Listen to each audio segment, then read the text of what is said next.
Maestro Oriol Mayó, escritor, periodista, y ya saben que lo respetamos, lo admiramos en este espacio libre como el viento, quien le va a entrar con el análisis también de los resultados de la ley de la industria eléctrica en la Suprema Corte de Justicia de la Nación y lo que se viene en la Cámara de Diputados la próxima semana, la Semana Santa.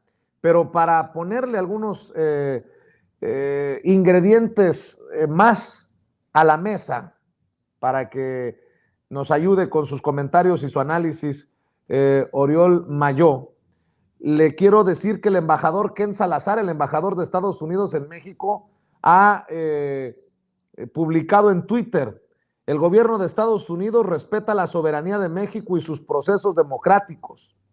Es en este tenor de cooperación y respeto que nos preocupa que la ley de la industria eléctrica de 2021 probablemente abrirá la puerta a litigios. Escribe en su cuenta de Twitter Ken Salazar: litigios. Bueno, de hecho, estoy viendo a algunos medios que ya han retomado estas declaraciones, cada uno a su manera, a su modo, pero interesante analizar estos dichos de Ken Salazar. Por cierto, que se reunió ayer con el presidente Andrés Manuel López Obrador, el cabildeo durísimo en torno a este tema, la industria eléctrica en nuestro país. Te saludo con mucho gusto, Oriol. Gracias por acompañarnos en Sin Censura. Un abrazo a la distancia. ¿Se me oye bien? Te escuchamos perfecto, Oriol. Bueno, ha sido un día intenso. Creo que todos hemos sufrido parecidos partidos, que hasta incluso al último minuto ya hubo una confusión entre dos magistrados y ya no sabíamos si teníamos 8 votos, 7, cómo estaba la cosa, pero al final, y como sea, hoy, aunque le pese a Ken Salazar, ha sido un día importante.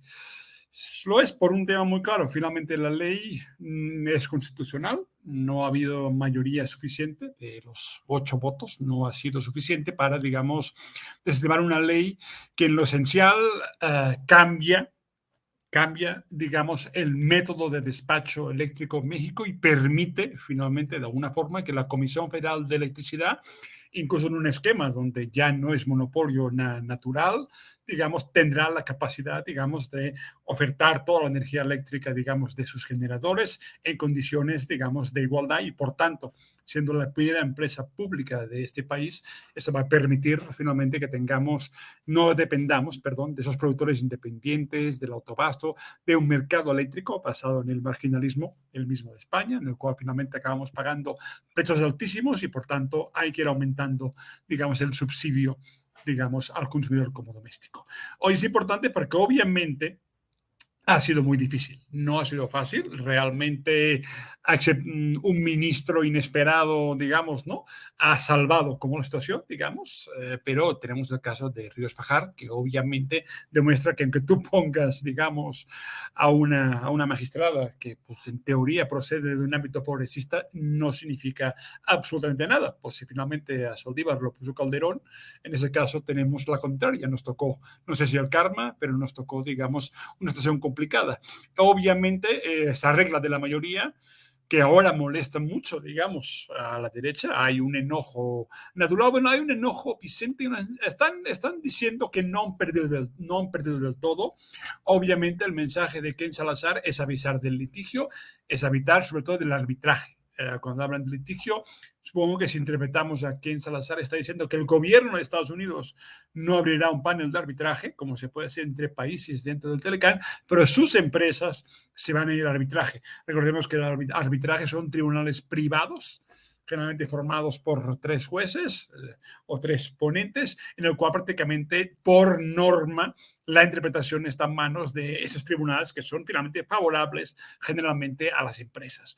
Es un tema complicado, exige mucho dinero, solamente muy grandes empresas pueden acceder a ese tipo de arbitraje, pero obviamente sucede que cuando un país, su Corte Suprema, su Tribunal Constitucional, asume la posición de la defensa de la soberanía, generalmente se van siempre a ese tipo de tribunales de arbitraje, son, Oye, son privadas. Hay que insistir que eso no son tribunales del sistema de las Naciones Unidas, son realmente tribunales a las cuales se les da un poder discrecional a favor generalmente de las empresas. ¿Vienen litigios? Sí, seguramente, pero ¿por qué es importante? Porque finalmente el proyecto de soberanía energética que empecé a finales de 2018, que fue muy complicado, que a base de amparos prácticamente se había paralizado hasta hoy, y estamos en 2022.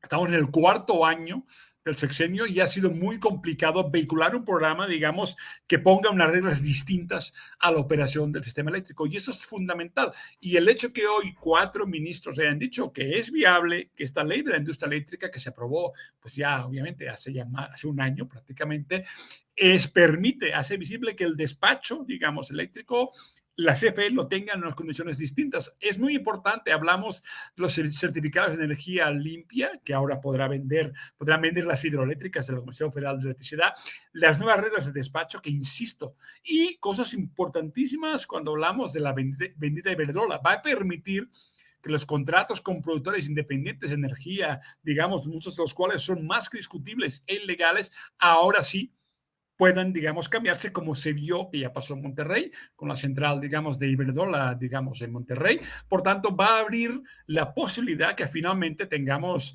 ya no nada más esta auditoría, digamos, de esos contratos de autobasto y de productores independientes, sino que realmente empecemos a irlos, pues yo diría que quitando de en medio. Es el momento que realmente esos esquemas que han permitido el abuso constante, digamos, de ese tipo de empresas, que lo que hacen es garantizarse dos cosas: que CFE les va a comprar toda la producción al precio internacional que ellos quieran, digamos, y segunda, que no tengan, que estén forzados, digamos, el sistema eléctrico a ponerse al servicio de los privados, cuando realmente tenemos una capacidad instalada de la Comisión Federal que es más que suficiente, y que además lo que hicimos fue subvencionar literalmente plantas de empresas extranjeras, de Naturgy, Iberdrola, también de Estados Unidos, obviamente. Hay varias empresas como Sempra Energy. Estamos subvencionando incluso a través de la banca de desarrollo, en vez de haberlo hecho, digamos, en los 90, en los 2000, las centrales de ciclo combinado que hubieran podido ser de la CFE desde muy buen principio y produciendo para el Estado y para el país. Es un cambio importante, pero insisto, Vicente, que esto es una victoria que será, digamos, no juzgada, será, digamos, combatida en tribunales de arbitraje internacional. Será duro, pero yo diría, un inicio fundamental para que las políticas sigan adelante, y queda poco sexenio, pero cuando menos es un avance muy importante. Déjame leer